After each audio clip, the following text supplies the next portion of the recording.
ଆକାଶବାଣୀ ସମ୍ବାଦ ପଢ଼ୁଛନ୍ତି ସତ୍ୟବ୍ରତ ବେହୁରା। ପୂର୍ବତନ ପ୍ରଧାନମନ୍ତ୍ରୀ ମନମୋହନ ସିଂଙ୍କ 92 ବର୍ଷ ବୟସରେ ପରଲୋକ। ରାଷ୍ଟ୍ରପତି, ଉପରାଷ୍ଟ୍ରପତି, ପ୍ରଧାନମନ୍ତ୍ରୀ ଓ ବିରୋଧୀ ଦଳ ନେତାଙ୍କ ଶୋକ ପ୍ରକାଶ। ପୂର୍ବତନ ପ୍ରଧାନମନ୍ତ୍ରୀ ଡକ୍ଟର ସିଂଙ୍କ ବିୟୋଗରେ 7 ଦିନିଆ ରାଷ୍ଟ୍ରୀୟ ଶୋକ ଘୋଷଣା। ଆଜି ହେବାକୁ ଥିବା ସମସ୍ତ ସରକାରୀ କାର୍ଯ୍ୟକ୍ରମ ବାତିଲ।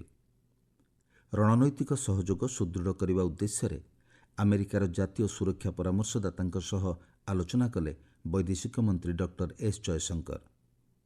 ପାକିସ୍ତାନର ଏକ ସାମରିକ ଅଦାଲତ ଦ୍ୱାରା 60 ଜଣ ସାଧାରଣ ନାଗରିକ ଦଣ୍ଡିତ। ଏବଂ ବର୍ଡର ଗାଭାସ୍କର ଟ୍ରଫିର ଚତୁର୍ଥ ଟେଷ୍ଟ ମ୍ୟାଚ୍ର ଦ୍ୱିତୀୟ ଦିନରେ 311 ରନ୍ରୁ ବ୍ୟାଟିଂ କରୁଛି ଅଷ୍ଟ୍ରେଲିଆ। ପୂର୍ବତନ ପ୍ରଧାନମନ୍ତ୍ରୀ ମନମୋହନ ସିଂଙ୍କର ଗତ ରାତିରେ 92 ବର୍ଷ ବୟସରେ ପରଲୋକ ଘଟିଛି। ବାର୍ଦ୍ଧକ୍ୟଜନିତ ଅସୁସ୍ଥତା କାରଣରୁ ସେ ଚିକିତ୍ସିତ ହେଉଥିଲେ। ଦିଲ୍ଲୀର ଅଖିଳ ଭାରତୀୟ ଆୟୁର୍ବିଜ୍ଞାନ ପ୍ରତିଷ୍ଠାନ ଏମ୍ସରେ ଡକ୍ଟର ସିଂ ଶେଷ ନିଶ୍ୱାସ ତ୍ୟାଗ କରିଛନ୍ତି। ଗତକାଲି ସନ୍ଧ୍ୟାରେ ପୂର୍ବତନ ପ୍ରଧାନମନ୍ତ୍ରୀ ଡକ୍ଟର ସିଂ ଚେତାଶୂନ୍ୟ ହୋଇପଡ଼ିବା ପରେ ତାଙ୍କୁ ଗୁରୁତର ଅବସ୍ଥାରେ ନୂଆଦିଲ୍ଲୀ ଏମ୍ସର ଜରୁରୀକାଳୀନ ବିଭାଗରେ ଭର୍ତ୍ତି କରାଯାଇଥିଲା। ବହୁ ଚେଷ୍ଟା ସତ୍ତ୍ୱେ ତାଙ୍କୁ ବଞ୍ଚାଯାଇ ପାରିନଥିଲା। ରାତି 9:51 ଏମ୍ସ ପକ୍ଷରୁ ଶ୍ରୀ ସିଂଙ୍କୁ ମୃତ ଘୋଷଣା କରାଯାଇଥିଲା। ଡକ୍ଟର ସିଂଙ୍କ ସ୍ୱାସ୍ଥ୍ୟାବସ୍ଥା ଗତ କିଛି ମାସ ହେବ ଖରାପ ରହିଥିଲା। ତାଙ୍କ ପରିବାରରେ ପତ୍ନୀ ଗୁରୁଶରଣ କୌର ଓ 3 ଝିଅ ଅଛନ୍ତି। ତତ୍କାଳୀନ ପ୍ରଧାନମନ୍ତ୍ରୀ ପିଭି ନରସିଂହା ରାଓଙ୍କ ଅଧୀନରେ ଅର୍ଥମନ୍ତ୍ରୀ ଥିବା ଡକ୍ଟର ସିଂ 1991 ମସିହାରେ ଅର୍ଥନୈତିକ ଉଦାରୀକରଣ କ୍ଷେତ୍ରରେ ପ୍ରମୁଖ ଭୂମିକା ଗ୍ରହଣ କରିଥିବା କୁହାଯାଏ। ସେ 2004ରୁ 2014 ମସିହା ପର୍ଯ୍ୟନ୍ତ କଂଗ୍ରେସ ନେତୃତ୍ୱାଧୀନ ୟୁପିଏ ସରକାରରେ 2 ଥର ପ୍ରଧାନମନ୍ତ୍ରୀ ହୋଇଥିଲେ। ଦୀର୍ଘ 33 ବର୍ଷ କାର୍ଯ୍ୟ କରିବା ପରେ ସେ ଚଳିତ ବର୍ଷ ଏପ୍ରିଲରେ ରାଜ୍ୟସଭାରୁ ଅବସର ନେଇଥିଲେ। 1932 ମସିହା ସେପ୍ଟେମ୍ବର 26 ତାରିଖରେ ଅବିଭକ୍ତ ଭାରତର ପଞ୍ଜାବ ପ୍ରଦେଶର ଏକ ଗ୍ରାମରେ ଜନ୍ମଗ୍ରହଣ କରିଥିବା ଶ୍ରୀ ସିଂ ଭାରତର ତ୍ରୟୋଦଶ ପ୍ରଧାନମନ୍ତ୍ରୀ ଭାବରେ କାର୍ଯ୍ୟ କରିଥିଲେ। ପୂର୍ବତନ ପ୍ରଧାନମନ୍ତ୍ରୀ ଡକ୍ଟର ମନମୋହନ ସିଂଙ୍କ ବିୟୋଗରେ 7 ଦିନିଆ ରାଷ୍ଟ୍ରୀୟ ଶୋକ ଘୋଷଣା କରାଯାଇଛି। ଆଜି ହେବାକୁ ଥିବା ସମସ୍ତ ସରକାରୀ କାର୍ଯ୍ୟକ୍ରମ ବାତିଲ କରାଯାଇଛି। ମନମୋହନ ସିଂଙ୍କ ଶେଷକୃତ୍ୟ ସମ୍ପୂର୍ଣ୍ଣ ରାଷ୍ଟ୍ରୀୟ ସମ୍ମାନ ସହ ସମ୍ପନ୍ନ କରାଯିବ। ଆଜି ପୂର୍ବାହ୍ନ 11ଟାରେ କେନ୍ଦ୍ର କ୍ୟାବିନେଟ୍ ବୈଠକ ଅନୁଷ୍ଠିତ ହେବ ବୋଲି ଜଣାପଡ଼ିଛି। ପୂର୍ବତନ ପ୍ରଧାନମନ୍ତ୍ରୀ ଡକ୍ଟର ମନମୋହନ ସିଂଙ୍କ ବିୟୋଗରେ ରାଷ୍ଟ୍ରପତି ଦ୍ରୌପଦୀ ମୁର୍ମୁ, ଉପରାଷ୍ଟ୍ରପତି ଜଗଦୀପ ଧନଖଡ଼ ଏବଂ ପ୍ରଧାନମନ୍ତ୍ରୀ ନରେନ୍ଦ୍ର ମୋଦି ଗଭୀର ଶୋକ ପ୍ରକାଶ କରିଛନ୍ତି। ରାଷ୍ଟ୍ରପତି ତାଙ୍କ ବାର୍ତ୍ତାରେ କହିଛନ୍ତି, ଡକ୍ଟର ସିଂ ବିରଳ ରାଜନେତାମାନଙ୍କ ମଧ୍ୟରୁ ଅନ୍ୟତମ ଯିଏ ଶିକ୍ଷା ଓ ପ୍ରଶାସନ କ୍ଷେତ୍ରରେ ସମଭାବରେ ଦକ୍ଷତା ହାସଲ କରିଥିଲେ। ରାଷ୍ଟ୍ରପତି କହିଛନ୍ତି, ପୂର୍ବତନ ପ୍ରଧାନମନ୍ତ୍ରୀ ଶ୍ରୀ ସିଂ ଭାରତୀୟ ଅର୍ଥନୀତିର ସଂସ୍କାର କ୍ଷେତ୍ରରେ ପ୍ରମୁଖ ଭୂମିକା ଗ୍ରହଣ କରିଥିଲେ। ଉପରାଷ୍ଟ୍ରପତି ଜଗଦୀପ ଧନଖଡ଼ ତାଙ୍କ ଶୋକବାର୍ତ୍ତାରେ ପୂର୍ବତନ ପ୍ରଧାନମନ୍ତ୍ରୀଙ୍କୁ ଜଣେ ବିଶିଷ୍ଟ ଅର୍ଥନୀତିଜ୍ଞ ବୋଲି ବର୍ଣ୍ଣନା କରିଛନ୍ତି। ସେ କହିଛନ୍ତି, ଭାରତୀୟ ଅର୍ଥନୀତିର ଦୃଶ୍ୟପଟକୁ ପରିବର୍ତ୍ତନ କରିବା କ୍ଷେତ୍ରରେ ତାଙ୍କର ଭୂମିକା ଅତୁଳନୀୟ ଥିଲା। ପ୍ରଧାନମନ୍ତ୍ରୀ ନରେନ୍ଦ୍ର ମୋଦି ପୂର୍ବତନ ପ୍ରଧାନମନ୍ତ୍ରୀ ଡକ୍ଟର ମନମୋହନ ସିଂଙ୍କ ବିୟୋଗରେ ଗଭୀର ଶୋକ ପ୍ରକାଶ କରିଛନ୍ତି। ଶୋକବାର୍ତ୍ତାରେ ପ୍ରଧାନମନ୍ତ୍ରୀ ମୋଦି କହିଛନ୍ତି, ଭାରତ ତାର ଅନ୍ୟତମ ବିଶିଷ୍ଟ ନେତାଙ୍କ ବିୟୋଗରେ ଶୋକ ପ୍ରକାଶ କରୁଛି। ସାଧାରଣ ସ୍ତରରୁ ଆସିଥିବା ଡକ୍ଟର ସିଂ ଜଣେ ସମ୍ମାନଜନକ ଅର୍ଥନୀତିଜ୍ଞ ହୋଇପାରିଥିଲେ ଏବଂ ସେ ଅର୍ଥମନ୍ତ୍ରୀଙ୍କ ସମେତ ବିଭିନ୍ନ ପଦବୀରେ କାର୍ଯ୍ୟ କରି ଭାରତର ଅର୍ଥନୈତିକ ନୀତିରେ ଏକ ଦୃଢ଼ ପ୍ରଭାବ ପକାଇଛନ୍ତି ବୋଲି ଶ୍ରୀ ମୋଦି କହିଛନ୍ତି। ସଂସଦରେ ଡକ୍ଟର ସିଂଙ୍କ ବୁଝାମଣାମୂଳକ ହସ୍ତକ୍ଷେପ ଏବଂ ପ୍ରଧାନମନ୍ତ୍ରୀ ଥିବା ସମୟରେ ଲୋକଙ୍କ ଜୀବନରେ ଉନ୍ନତି ଆଣିବା ପାଇଁ ତାଙ୍କର ପ୍ରୟାସକୁ ପ୍ରଧାନମନ୍ତ୍ରୀ ପ୍ରଶଂସା କରିଛନ୍ତି।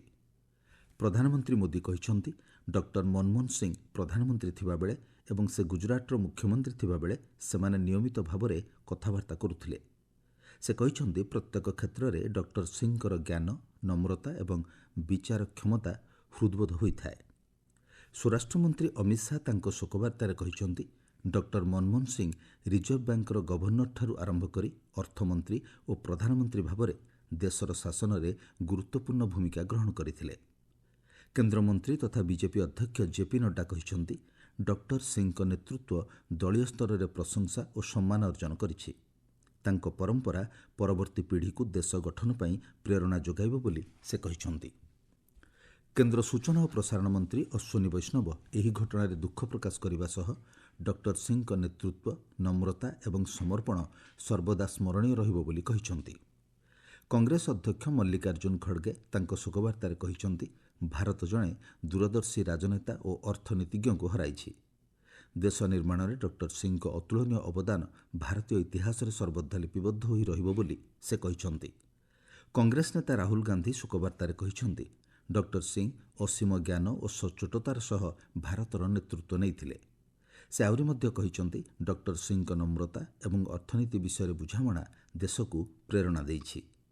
ବିହାର ମୁଖ୍ୟମନ୍ତ୍ରୀ ନୀତିଶ କୁମାର ତାଙ୍କ ଶୋକବାର୍ତ୍ତାରେ ଡକ୍ଟର ସିଂଙ୍କ ବିୟୋଗକୁ ଭାରତୀୟ ରାଜନୀତି ପାଇଁ ଏକ ଅପୂରଣୀୟ କ୍ଷତି ବୋଲି ବର୍ଣ୍ଣନା କରିଛନ୍ତି।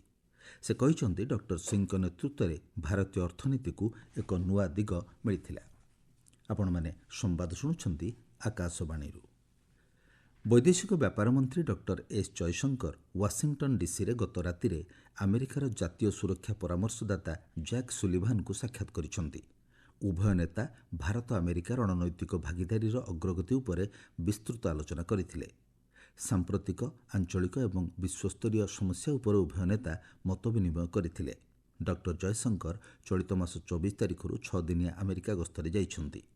ଏହି ଗସ୍ତ କାଳରେ ଡକ୍ଟର ଜୟଶଙ୍କର ଆମେରିକା ପ୍ରତିପକ୍ଷଙ୍କ ସମେତ ଅନ୍ୟାନ୍ୟ ନେତୃବୃନ୍ଦଙ୍କ ସହ ସାକ୍ଷାତ ଆଲୋଚନା କରୁଛନ୍ତି। ଡକ୍ଟର ଜୟଶଙ୍କର ଆମେରିକାରେ ଭାରତର କନସୁଲ ଜେନେରାଲଙ୍କ ସହ ଏକ ସମ୍ମିଳନୀରେ ଅଧ୍ୟକ୍ଷତା କରିବେ ବୋଲି ଜଣାପଡ଼ିଛି। ପାକିସ୍ତାନରେ ଗତବର୍ଷ ଇମ୍ରାନ ଖାନଙ୍କ ସମର୍ଥକମାନେ ସୃଷ୍ଟି କରିଥିବା ଅଶାନ୍ତିରେ ସମ୍ପୃକ୍ତି ଅଭିଯୋଗରେ ସେଠାକାର ଏକ ସାମରିକ ଅଦାଲତ ଆଉ 60 ଜଣ ସାଧାରଣ ନାଗରିକଙ୍କୁ ଦଣ୍ଡାଦେଶ କରିଛନ୍ତି। ଏହି ଘଟଣାରେ ସମ୍ପୃକ୍ତ ମୋଟ 85 ଜଣଙ୍କୁ କୋର୍ଟ ମାର୍ଶାଲ ପ୍ରକ୍ରିୟା ଶେଷ ହୋଇଛି। 2023 ମେ ମାସରେ ପୂର୍ବତନ ପ୍ରଧାନମନ୍ତ୍ରୀ ଇମ୍ରାନ ଖାନଙ୍କୁ ଗିରଫ କରାଯିବା ପରେ ସେଠାରେ ସାମରିକ ପ୍ରତିଷ୍ଠାନ ଉପରେ ଆକ୍ରମଣ ହୋଇଥିଲା। ଆକ୍ରମଣରେ ଲିପ୍ତ ବ୍ୟକ୍ତିମାନଙ୍କୁ 2ରୁ 10 ବର୍ଷ ପର୍ଯ୍ୟନ୍ତ ସଶ୍ରମ କାରାଦଣ୍ଡରେ ଦଣ୍ଡିତ କରାଯାଇଛି। ତେବେ ପ୍ରକୃତ ଅଭିଯୋଗ ସମ୍ପର୍କରେ ସେନା ପକ୍ଷରୁ ସ୍ପଷ୍ଟ କରାଯାଇ ନାହିଁ। ଏହି ଘଟଣାରେ ଇମ୍ରାନ ଖାନଙ୍କ ଜଣେ ପୁତୁରାକୁ ମଧ୍ୟ 10 ବର୍ଷ ଜେଲ୍ ଦଣ୍ଡାଦେଶ ହୋଇଛି। 2022ରେ ବହିଷ୍କୃତ ହୋଇଥିବା ଇମ୍ରାନ ଖାନ 1 ବର୍ଷରୁ ଅଧିକ ସମୟ ହେବ ଜେଲ୍ରେ ଅଛନ୍ତି ଏବଂ ତାଙ୍କ ବିରୋଧରେ ଅନେକଗୁଡ଼ିଏ ମାମଲା ବିଚାରାଧୀନ ରହିଛି। 2024 ମସିହା ଶେଷ ହେବାକୁ ଯାଉଛି।